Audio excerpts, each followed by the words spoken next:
We are back in the studio here, and Rockus will tell you exactly who that is. I know who it is, but I was about to say, I have to know this one, Carrie. This is Slinger, Dr. Slinger Francisco, the Mighty Sparrow. And this song is called The Slave. And actually in this song, down in the later verses, he basically is telling the story of how Calypso began, which is why I chose this one for this one, because this morning we're going to be continuing to honor Calypso History Month, and we've been featuring interviews about our sweet music, you know, the Calypso music, and this morning is no different. So here to discuss the history of this art form is Tobago-based Calypsonian and composer Rawle Axeback Titus. Good morning, Mr. Titus.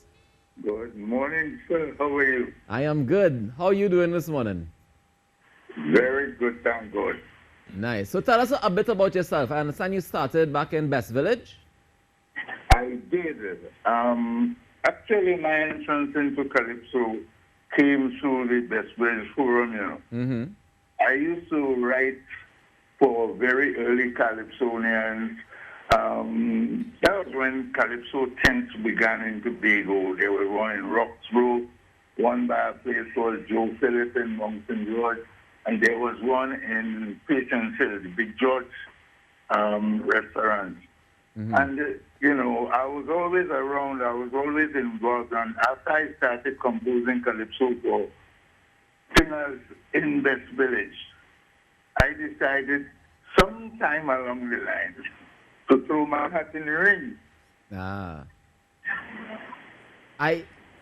When I spoke to Shadow some years ago, and he was telling me that when he wanted to become a Calypsonian, he felt like he needed to come back to Trinidad. You're telling me now that there have been tents in Tobago all this time serving the people of Tobago? Yes, there were. So, you see, there was a whole lot of disconnect. Right.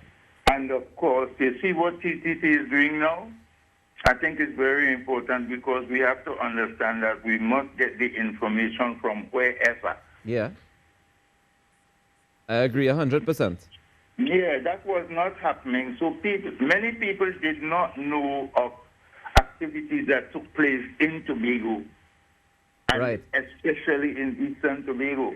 Right. You mentioned that there's a line that Calypso has followed, especially in Tobago. Can you tell me a little bit more about this? Well, definitely, Calypso in Tobago has been laid back, as opposed to what used to happen in Trinidad. Right. And Trinidad had this bouncy rhythm and, you know, the road march kind of thing.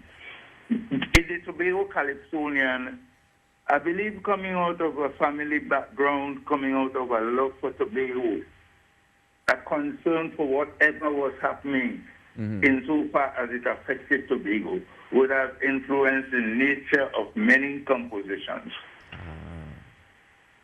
Okay, so it was a more relaxed, laid-back feel. Yeah, but there were also some bouncy songs that you could sing along, even take a trip along with. Mm-hmm. I want you to tell me, over the years, how did the music evolve? Or did it evolve at all? Because they're saying that it was that laid-back approach. But in terms of, you know, recording and performing and that kind of stuff, how did the music evolve over the years? This is why I think there's some collaboration needed there, because everybody you talk to will give you a different story. Right. When I first encountered what everybody called the Calypso, it was not just the folk, but there were some people around who were singing songs that people didn't consider as Calypso. I was talking to somebody just a couple of days ago, and I was telling them about a song called the Tobago Round the Island song. It's a Calypso that has like 16 verses, done by somebody named Samuel Peterkin from the Scarborough, Collar Hall, that kind of vicinity. Yeah. And that song was so famous in Tobago. But I don't think anything was done with the song. Any real commentary was done on the song. Right. Was it recorded? Pardon me? Was the song recorded? No. Ah. And then, well, there is one recording by a group called New Dimensions Choral in Tobago. Okay. This same Samuel Peterkin was the person who composed the song about the malaria epidemic Right? And, you know, at the same time, somebody in Trinidad was singing, Malaria Epidemic in the land city, come to give the command. It was the same period, but Samuel's song, I don't know, he had this penchant for singing long songs, and he gave full accounts in his songs. So he did a song with about 20 verses or more on the malaria epidemic, coming from different angles, of course, you know. And then there were guys in Tobago. I remember hearing a guy named Barry from Mountain George. He used to sing, I'm a soldier, I got to die with me boots on. I travel land and sea, me ain't frighten anybody. I'm a soldier, I got to die with me boots on. He was doing something in relation to that World War II.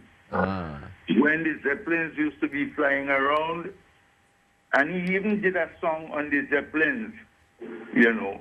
And we took the thing for granted. It was just a singer singing, you know. And out of that, an interest developed. And I followed Calypso. I saw men in Roxborough. I heard some really good exponents. I heard the guys in Joe Philip. And all this time I started fiddling with the, you know, recompositions and stuff. And then you travel up to Patience, you go into Big George and you met another set of Calypsonians who were also doing well. Right.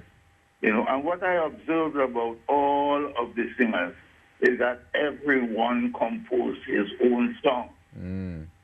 So you were not just getting a song, you were getting a character coming out. Right. You know. My question to you would be about that whole situation. You know, you're saying things like, you know, they had 20 verses in one song, and then they had all these Calypso tents with these different Calypsonians all over the place. But still, we still see a shortcoming in terms of the development of an industry based around that, especially in Tobago. Why do you think that happened? Or didn't happen, as the case may be? Well, in the first place, I would like to note that there were musicians in Tobago. Of course. And when the musicians gravitated towards doing what you call backup for Calypsonians, by that time, something happened. I cannot put my finger on it, but something happened, and the Calypso just started declining. We had reached a level where we came from Tobago and came to Trinidad, took on Calypso tents only. We took on Kitchener tent. We took on the CDC tent, it was called at the time. Choppers was heading that tent. Right. And we participated in tent clash in the Queen's Park, Savannah. You know, so a development was happening. The stage was set for a forward movement. But something happened, I believe it was in the early 80s. And, whatever went wrong, went wrong. All right. Well, we had to find out exactly what it is that went wrong, but I want to thank you very much for joining us this morning, Rawle. Rawle Axeback Titus, a Calypsonian and composer from Tobago. Thank you so much for sharing a bit of your Kaiso history and Kaiso knowledge. So I want to thank you very much. And as a matter of fact, run the billboard from Manila. We close it up nice.